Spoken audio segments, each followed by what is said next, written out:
Malaika nakupenda malaika,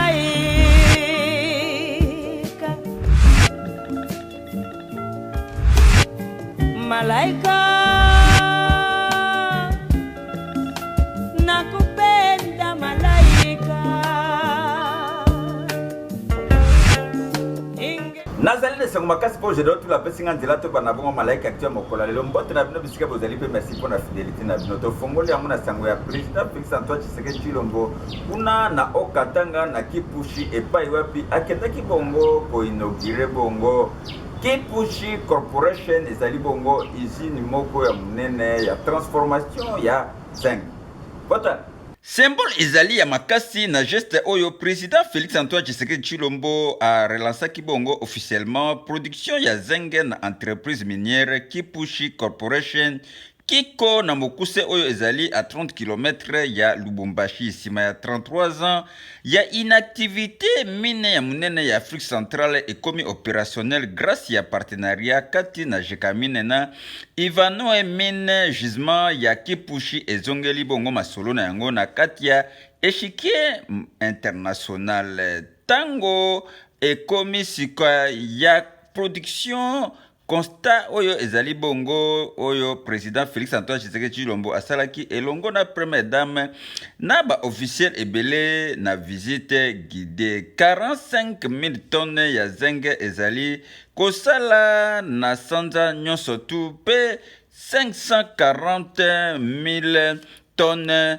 na mvula mobimba pe eko sala bongo masolo kitoko d'ici premier trimestre ya 2025. Ba explication oyo epesamaki bongo na ba discours ebele oyo ebetamaki pe kiko ekosunga bongo ba entité à partir ya ba projet oyo.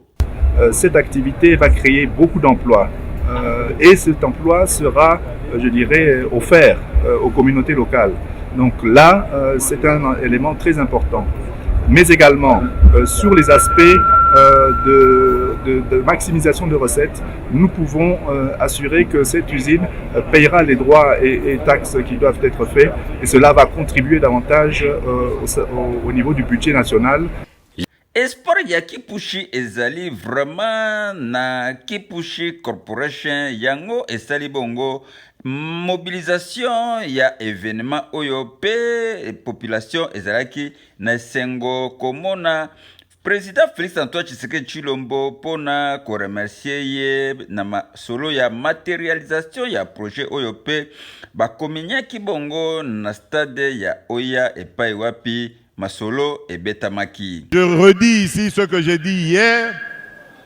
L'année prochaine, dès que le moment arrivera, nous allons mettre sur pied une commission qui va se pencher sur l'examen de cette constitution et ensuite proposer dans un premier temps aux élus ce qu'il y a lieu de faire, quitte à arriver jusque même à la consultation populaire. Malaika tu to zalazalati nasuka malaika tu mapepe ya sika. Toko bakaka na président Félix Antoine Tshisekedi Tshilombo akendaki na niveau ya Kanyama Kasese na Olomami epai wapi akutanaki na bandeko wana pe babetaki masolo kitoko.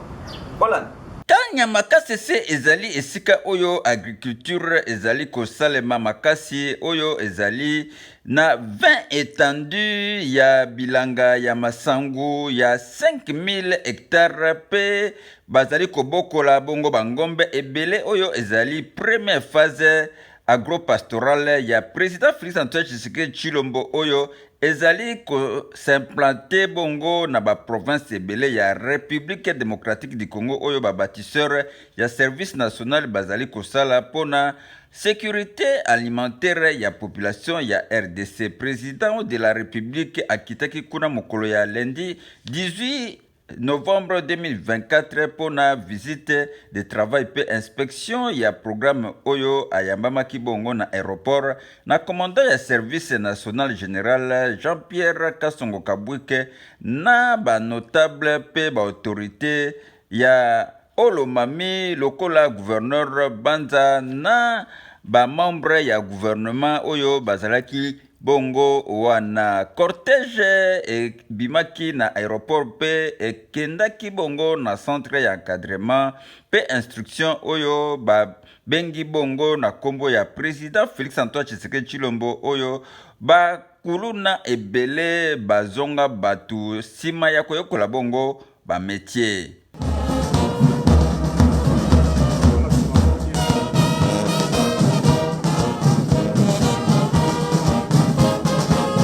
Maya passage des troupes en revue, président Félix Antoine Tshisekedi Tshilombo a s'installé qui bongo na tribune d'honneur devant 4000 jeunes bâtisseurs P a encouragé ki bango baye kola musala P l'état congolais et ko bosana bango te na ndenge moko ya kosakana te. Passage na bino na centre oyo et ko permettre bino oye kola misala ya ndenge na ndenge. Bozwa expérience simana yango bopona nzela na bino ya kobongisa bi bokobala bokobota bokokolisa oyo ya bino bana bakongole oyo bakoya koremplace bino ntango bokoyemba de tina ya service national ekolakisa bino nanu bolingo ya mboka Congo ekolakisa bino mibeko ya ekolo na biso mpe ekolakisa bino bolingo ya congolaise na congolais. Malaika tu to zalazalati nasuka malaika tu mapepe ya sika. Dans ngela mwa muke discours ya président Félix Antoine Tshisekedi Tshilombo oyo asalaki bongo na Lubumbashi abetaki masolo ya agriculture epai wapi a rassurer bongo population pona ko booster bongo secteur wana ya agriculture. Voilà. L'agriculture, le responsable de ce département au gouvernement et même ministre d'État, un Mutoto Yakatanga du Grand Katanga. Je l'ai chargé de réaliser ce miracle-là, celui qui consiste à faire de la République démocratique du Congo le grenier de toute l'Afrique. Et ce n'est pas un rêve, mes chers amis. C'est une ambition possible. Nous avons 120 millions d'hectares de terres arables. Nous pouvons développer une agriculture qui va nous aider à combattre l'insécurité alimentaire. Nangambo ya électricité na mai président Félix Antoine Tshisekedi Tshilombo pe abetaki lisolo na yango kuna na Lubumbashi pe boyoka ndenge alobaki. Aujourd'hui, de permettre à tous les Congolais d'avoir un accès à l'eau et à l'électricité. Mais ne vous en faites pas, depuis que je suis à la tête de ce pays, j'ai toujours impulsé notre gouvernement à aller de l'avant dans ce domaine-là. Et je peux vous dire qu'aujourd'hui, nous avons un ministre qui est très dynamique aux ressources hydrauliques et qui promet d'ici 2030 d'arriver au moins à plus de 60% de la population qui aura accès à l'eau et à l'électricité. C'est un travail de tous les jours, un travail qui nous préoccupe au plus haut point Et nous n'allons pas baisser nos bras pour cela. Mon 6e engagement. Donc, Bongo, l'Assemblée nationale, et pas Iwapi Vital Kamerhe, président de l'Assemblée nationale, Ayambaki Bongo, délégation Moko, et Uti Bongo, na Kampala, et pas Iwapi, Bakene Kokuta na Bongo, na député, ya Uganda, pe, pesa qui rapport nango, sous la supervision, ya Lambert Mende, Omalanga, président, ya commission Ana. Bota.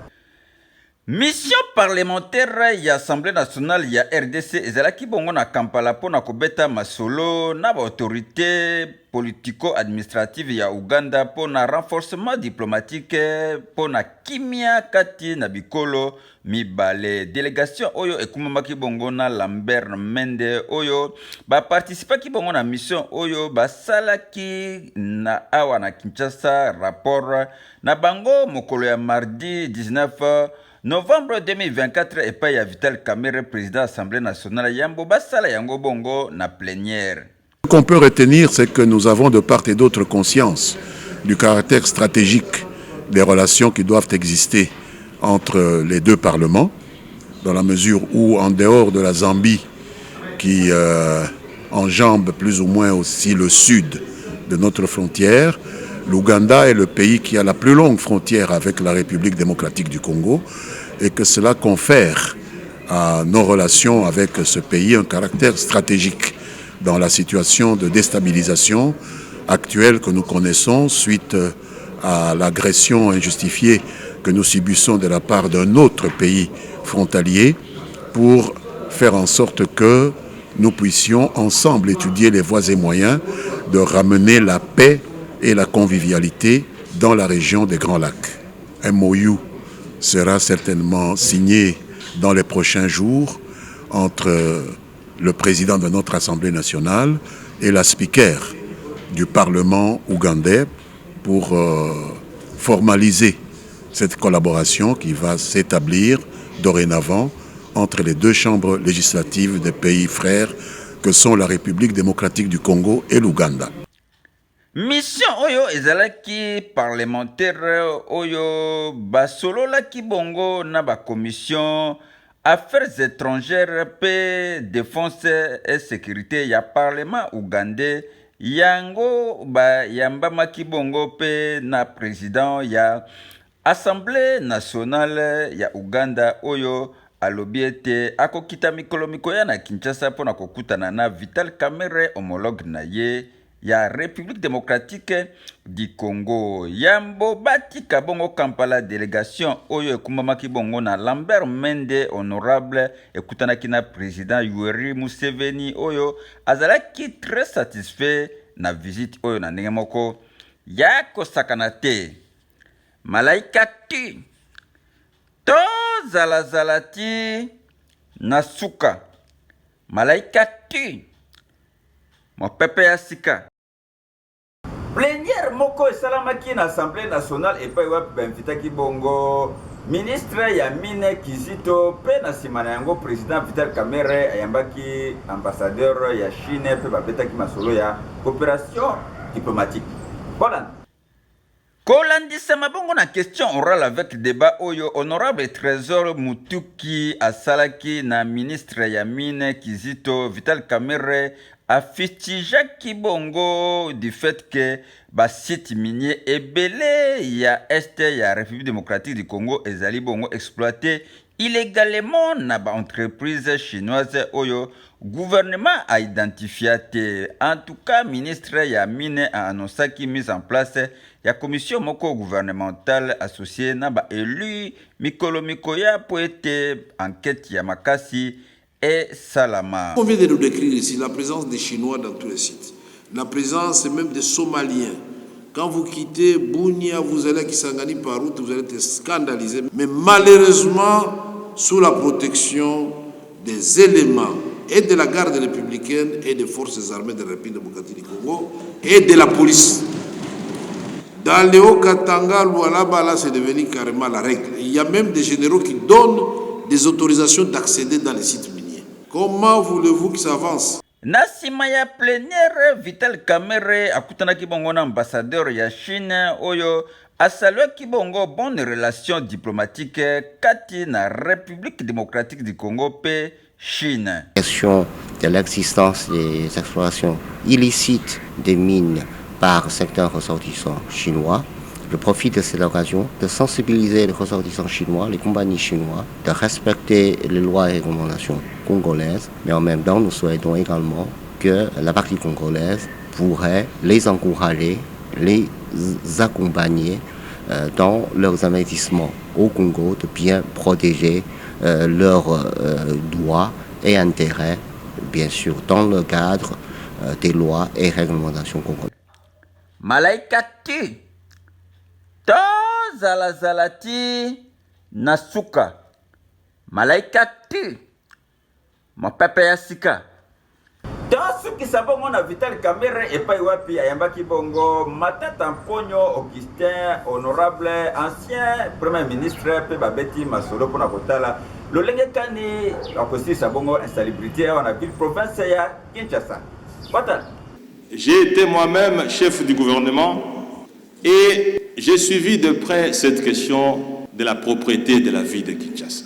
C'est vrai, elle relève hiérarchiquement de la responsabilité du gouverneur de la ville de Kinshasa. Mais Kinshasa, c'est le miroir de la République démocratique du Congo. Kinshasa, c'est considéré comme la ville diplomatique. De la commission qui a été décidée par la plénière de l'Assemblée nationale et dont la mission est de pouvoir mener des travaux sur la salubrité de la ville, sur les constructions anarchiques, mais aussi sur la question des embouteillages. Comme vous le savez, la ville de Kinshasa vit ces trois phénomènes de manière cruciale pour le moment. Et il est donc question que des facteurs causaux, des conséquences, tout comme des propositions, des solutions à court, moyen, long terme soient formulées afin que l'honorable président de l'Assemblée nationale puisse transmettre les recommandations de cette commission au pouvoir exécutif. Nous allons travailler effectivement avec la ville de Kinshasa, avec le gouverneur, tout comme le président de l'Assemblée provinciale, ainsi que l'ensemble des députés provinciaux.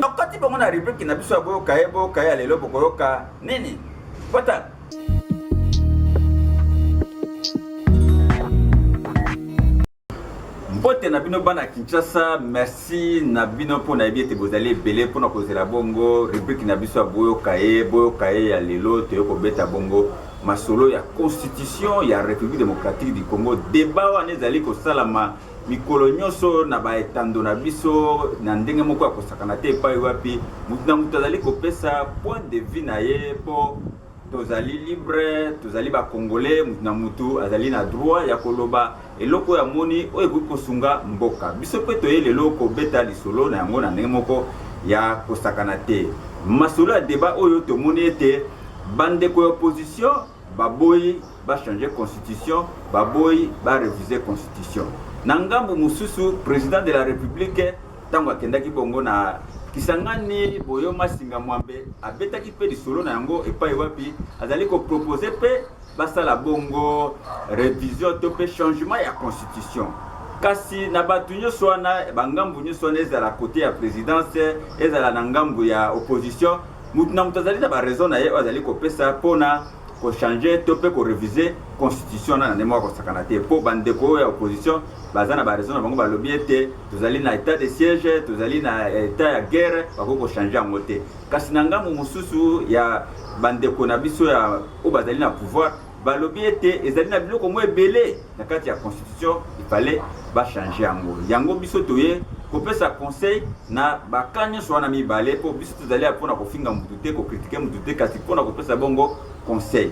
Lokola président de la République azali bongo gara ya constitution, gara ya ba institution a lobby ete ezali na yango likambo moko ezali na yango précédé.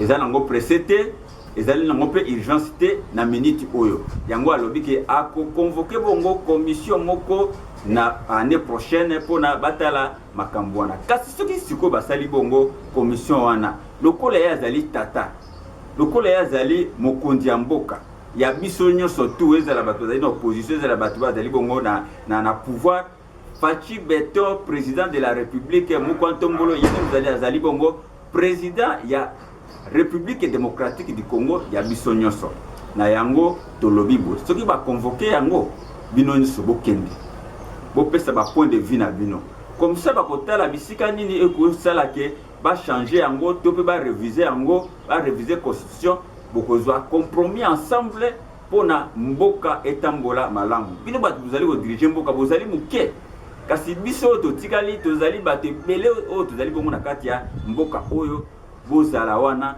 po topona bino po topesa bino confiance bosala mosala po ete kopesa biso ba loi ya malamu constitution loi fondamentale ya malamu to pe constitution ya malamu kasi soki pe lisusu makambo yango esalami proposition na biso ezali yango oyo bolongola biso ba article oyo ezali kobebisa mboka ezali koede mboka te lokola situ ya ba mariage wana ya la personne de son choix. En tout cas bolongola biso yango bolongola biso biloko lokola Sénat bolongola biso biloko ba assemblée provinciale bolongola biso le sous lokola niti ba conseil communaux d'ailleurs baza même PET bato siège PT bolongola bango eza ba budget ebele kokota pona ba biloko wana bolongola biso même bakamba ba gouverneur wana bozongisela biso ndenge ezalaka kala oyo bazala nommé po ezo permettre bongo moi cohésion moi unité tribalisme pe ezoko boma yango soki batie mutu boye aza ya province mususu a diriger province mususu ekosala moi malamu. En tout cas tosengi na bakonzi ya mboka batala makambo wana malamu po ete mboka ekoka otambwisama kitoko soki basali yango ekozala malamu biso tozali ba congolais to bomana te to fingana te to swana te lokola ezali makambo ya mboka to tia mayele po ete mboka na biso ekoka otambwisama kitoko na ndenge moko ya kosakana te yango nani tozali nango posa mpona koyesa bino mokolo lelo na cadre ya malaika tu ya mokolo lelo pe ya boyoka ye ya mokolo lelo linga Congo linga congolais ciao.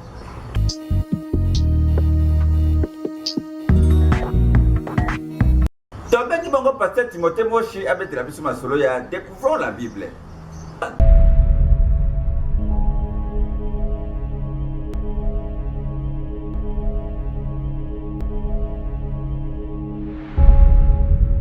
Shalom, merci de choisir cette portion Découvrons la Bible. Découvrir la Bible est une étude suivie de chaque livre de la Bible que nous vous donnons des informations importantes et nécessaires afin que vous puissiez grandir dans la foi et avoir, comme tu dirais, les goûts de pouvoir lire la Bible et de pouvoir la connaître pour appliquer bien votre foi et votre autorité chrétienne.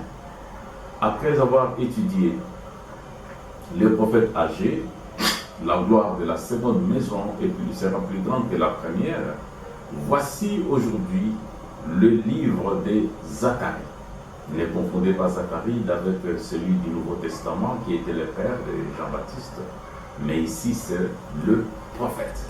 Le prophète Zacharie a donc rédigé sa lettre, ou du moins son livre, depuis à peu près 470 avant Jésus-Christ. L'objectif, c'est mettre l'accent sur le fait que Dieu a utilisé ses prophètes pour enseigner, avertir, corriger son peuple.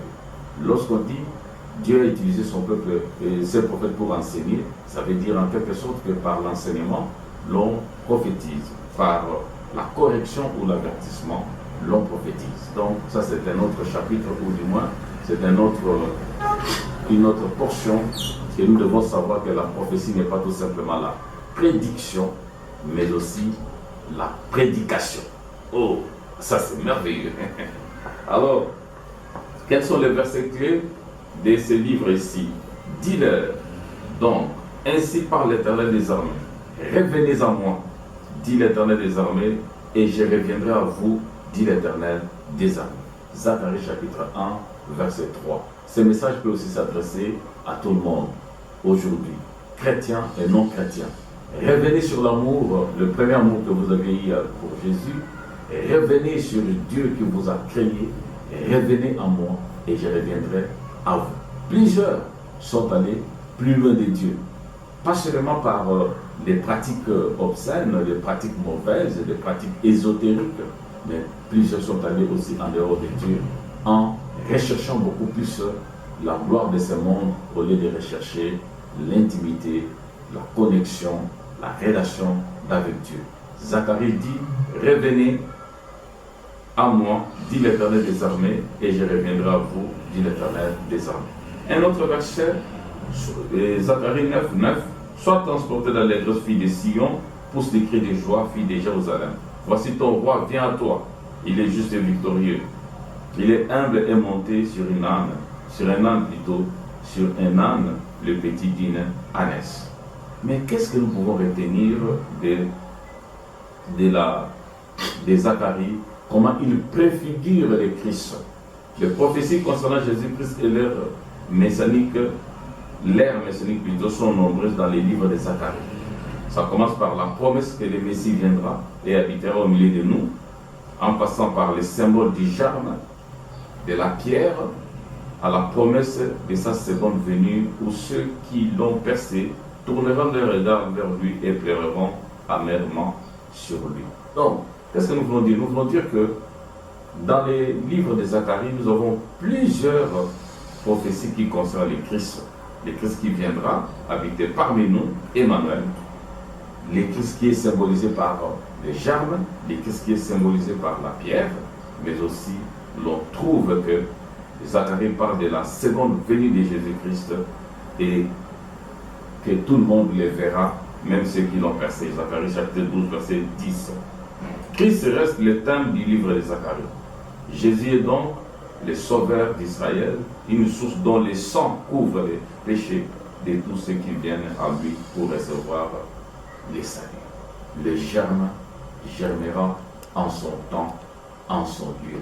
Si tu es né de la part de Dieu, au travers la foi en Jésus-Christ, sache que tu finiras par germer, tu finiras par donner de fruits en ton temps, mais aussi dans l'endroit que Dieu a indiqué pour toi. Tu germeras, tu finiras par pousser. Mon frère, ma soeur, qui est en train de me suivre, tu finiras par produire c'est pourquoi Dieu t'a destiné.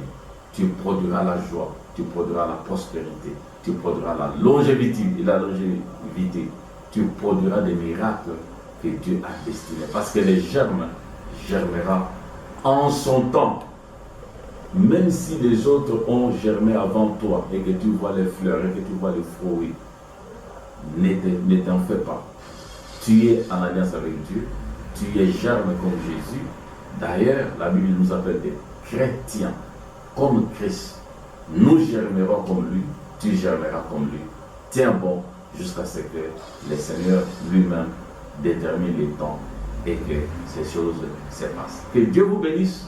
Merci encore d'avoir prêté attention à ces paroles, mais aussi à cette étude assez courte des Zacharie. Nous sommes en train d'aller vers la fin de tous les livres de l'Ancien Testament. La prochaine occasion, ce sera Malachie. C'est alors que nous terminerons. Et l'autre occasion, ce sera les temps des silences de Dieu avant d'aborder Matthieu, Marc, Luc, Jean et les autres. Rendez-vous à la même heure, sur la même chaîne, et avec la même portion, découvrons la Bible. Que le Seigneur vous bénisse. Si vous avez quelques questions, vous avez quelques dons, vous avez quelques préoccupations, écrivez sur les numéros au bas de votre petit écran et nous serons prêts à pouvoir vous répondre. Dieu vous bénisse. Au revoir. Shalom.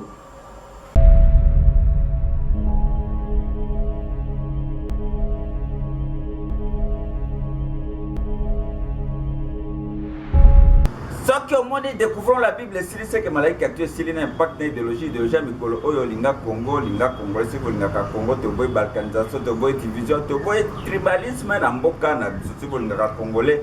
En tout cas, bozala autour ya président Félix Antoine Tshisekedi Tshilombo na ba tourner azali ko sala na ba province pour être to soutenir makambu oyo azali ko planifier na ndenge moka malamu pona développement ya République démocratique du Congo pe ya ba province na biso nyoso. Je donne tout la merci non ndenge ozalaki na sima caméra pour nyateli biso montage ya malaika tu mokolo le pa web te bengi bino boye belé tout ça la no promotion ya ba produit pe ba service na bino avec interactivité. Ce que ça a été ngana bino to kutani lobby Malaika nakupenda malaika,